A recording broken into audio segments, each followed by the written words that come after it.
Hey everyone, and welcome back to the channel. So today, let's take a look at the 2026 BMW M3 competition. Huge shout out to Hendrick BMW Northlake for providing this sedan for me today. Take a look at their website, that link is down in the description.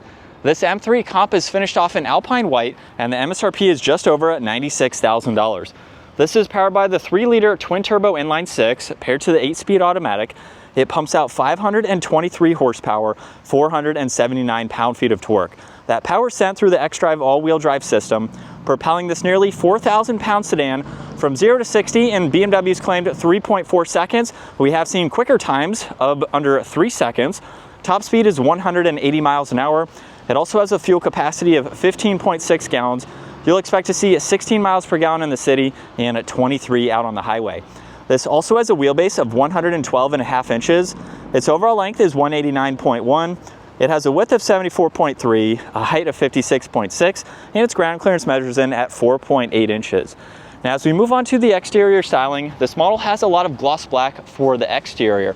You'll notice it's on the kidney grille, where there's also a forward-facing camera, parking sensors too, and plenty of cutouts to provide a lot of cooling to that engine. You'll notice there's more inlets on both sides, along with gloss black for the corners of the bumper, and then this also has LEDs for all the lighting with a dark housing to match.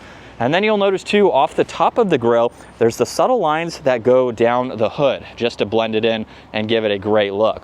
Now, this model also has a really nice set of gloss black wheels, along with having the blue M Sport brakes. There's a few different colors that you can choose from. You'll notice more gloss black for the lower side skirt. It's on this trim badge here. It's even on the power folding side mirrors, which have a camera and a turn signal, and on all of the window trim. Now, you can opt for a sunroof, but this model has the carbon fiber roof, which definitely gives it a great touch. And then you'll notice there's a few lines that flow down the side to give it a really nice design. Now, this has a small gloss black trunk mounted spoiler. There's the backup camera, all the parking sensors, even LEDs for the lighting. And then you'll notice more gloss black for this diffuser and the quad tip dual exhaust, which you can remote start just by using the lock button on the key fob. And then you can triple tap on it again to shut it off as needed, which is very helpful to have. You can also use the control on the key fob or the release underneath to gain access to the cargo space. So for being a sedan, you have a good bit of space. There's storage pockets on both sides. No storage under the floor, but you can fold down the back seats to get even more space. And then there's 2 buttons up top to just close the trunk or to lock the vehicle. Now, if you do lock it, as you just heard, just grab any door handle to unlock it, and you can use them to lock it as well. Now, this model has the full merino interior leather, which is very nice. There's Harman Kardon for the audio, brushed aluminum accents, and interior lighting. And then you'll notice that leather works its way to these seats. Now, if I fold this seat down, you can see the large opening, so that way you can place in a lot of items as needed. And then once in the back at 5'10", I have a good bit of space. You have vents, climate adjustments, auxiliaries down below, and then I have maybe a ½ inch or so of headroom, so I'm pushing it in the back here, but I can sit upright and be comfortable, maybe go on a short road trip. Now, you can also fold down this middle seat. You could use this as an armrest if you wanted, since nothing folds out from that itself. And then you can see some pretty thin pillars in the back, which makes it easy to see from the driver's seat. Now, this has memory seating adjustments. All of the controls are finished off in brushed aluminum. There's a trunk release and then some storage down below. And then a really nice design for these seats. You'll notice some Alcantara trim accents, M3 up top. They are power operating with the 1 manual leg support that you can adjust as needed. You'll notice M Performance down on the carpeted floor mats, which is nice.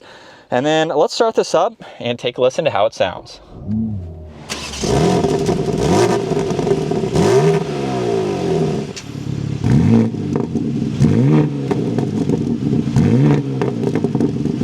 And coming back to the gauge cluster now, you'll see on the left side there's miles per hour and fuel.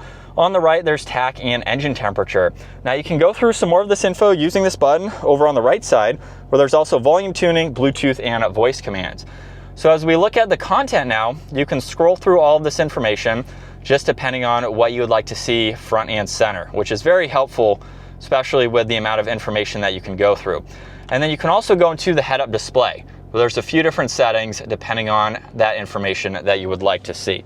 Now, this has massive carbon fiber paddle shifters, M1 and M2. Cruise control settings are on the left side. And then down below, you get a little bit of storage. There's all the headlight adjustments and one air vent, leather for the dash. And then with the infotainment system, you have shortcuts in the lower section that you can use, or you can also use all the shortcuts laid out down below. So underneath this menu setting here, you can get into your drift analyzer so you can monitor all the information. There's also an M lap timer as well. So you can get into this information when you have all the settings hooked up properly. You can get into some normal information like Apple CarPlay, Android Auto, all of your lighting, and get through the rest of these icons. Now on the home screen, you have a bunch of widgets here that you can adjust and configure just depending on what you use the most. And then you can quickly get into the climates, navigation and music, and then the heated seats, heated steering wheel, and temperature adjustments. More carbon fiber underneath that with ambient lighting and vents. There's power and volume tuning and defrosters, wireless charging, cup holders, and auxiliaries. And then let's put this into reverse, where this has automatic parking and backup assistance. So the automatic parking is like parallel parking, so you have those tech features as needed, and you have a lot of visibility around the entire car. There's also a shortcut to pull up the forward-facing camera, which is located down below. Now you can shift using the shifter or the paddle shifters, and then on the backside there's park and the adjustments for the transmission, so you can adjust how you want it to shift. There's also traction control, parking sensors, engine start stop, and then when you go into M mode, you can go into sport or track, and that is going to change this gauge cluster setup, or you can still pull up some information on this left side depending on what you'd like to see. You can pull up some added performance meters, which is nice, and then you have a full tack for the head-up display. Setup is also how you can get into M1 and M2 and configure these between efficiency all the way up to Sport Plus, so you have shortcuts ready to go. There's auto hold and the e-brake. You get a little bit of storage with an auxiliary, a locking glove box, and then garage door buttons up top and dome lights too. And then a look at visibility. It is very easy to see over both shoulders.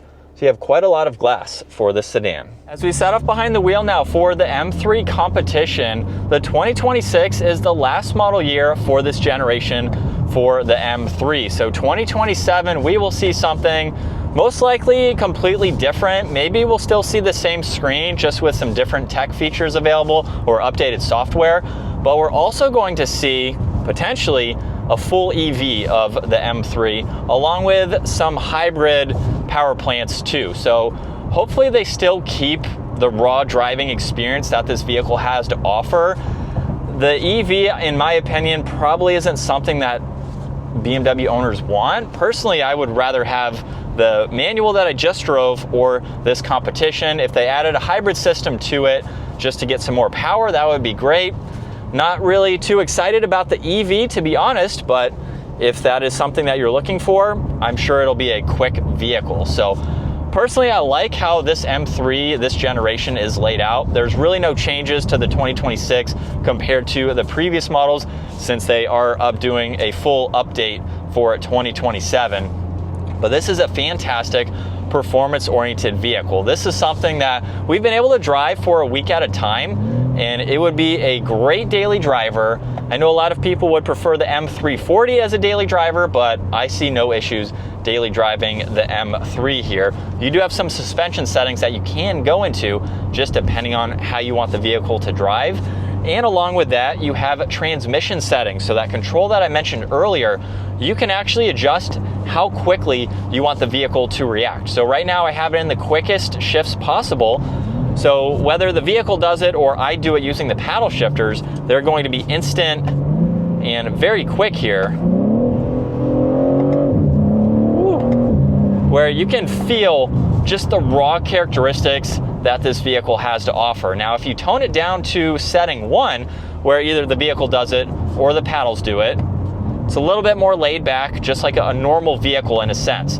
So as I'm downshifting, you don't really feel it, and it's a lot more smooth on the upshift. So depending on if you're in stop and go traffic or if you're on some back roads or the track, you can cater this vehicle to the driving that you are doing, and it is going to satisfy those conditions. So a really fun automatic to drive. The manual that I just drove was also fun. So you can't go wrong with either one, just depending on what you want out of your daily driver. And then at the end of the day, it's a BMW. So it's a luxury vehicle, very comfortable with these seats. However, you can opt for the carbon bucket seats, which I have been able to film before. And with the all-wheel drive, so the vehicle is shifting right now. That is the highest shifts that it does. So it does rev it out a little bit more. You have a lot more throttle response as well. But super comfortable. Like I was saying earlier, the all-wheel drive system also is going to give you some better grip in situations like this. So you can have the confidence to drive in some inclement weather and just have a really nice daily driver. And still in Sport Plus second gear, here we go.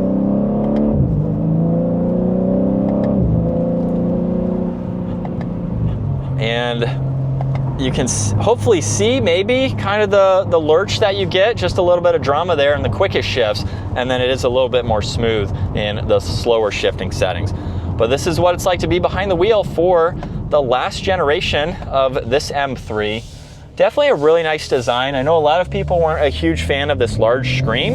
Personally, I think it looks really nice. We'll just have to wait and see if BMW decides to do anything different for the 2027 model year.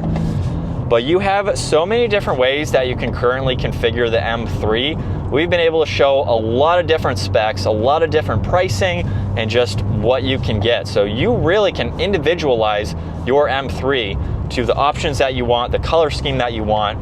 Hopefully BMW continues that, because I think it is really awesome to see the amount of configurations that this sedan comes in. Very comfortable to drive at 5'10". I have maybe 4 inches or so of headroom. You can adjust this seat so you can be taller than me and still fit comfortably in this. Still have plenty of room for your backseat passengers too, and then the cargo space as well. So if you want a vehicle that can do it all, you can daily drive this. You can have some spirited fun with this. It's practical for additional people. It's really one of the best all-around sedans I can think of, where you have so many different options depending on what you like and what is going to suit you best. You have a lot of nice materials and just a great family-style sedan to drive. Now, in terms of its maneuverability, steering is going to be a little bit tight, obviously, because we have an M car here. The M3 manual that I just drove was able to do that without backing up, so maybe the all-wheel drive system has a little bit to do with that. We just have to make sure we are in drive there, and then we are good to get back on the accelerator. And that is going to wrap it up for this 2026 BMW M3 competition. Comment down below, are you excited to see what is next for this model for 2027? Maybe we'll have even more engine options rather than EV and a hybrid. Maybe there'll be something else additional to it. Hopefully they still have the manual and automatic transmissions available, and we just get a really nice, raw driving and comfortable family style sedan. So once again, huge shout out to Hendrick BMW Northlake for providing this for me today. Take a look at their website, give this video a huge thumbs up if you enjoyed it, and consider smashing that subscribe button so you can stay up to date with our daily uploads. And I will see you all, hopefully, in the next M3.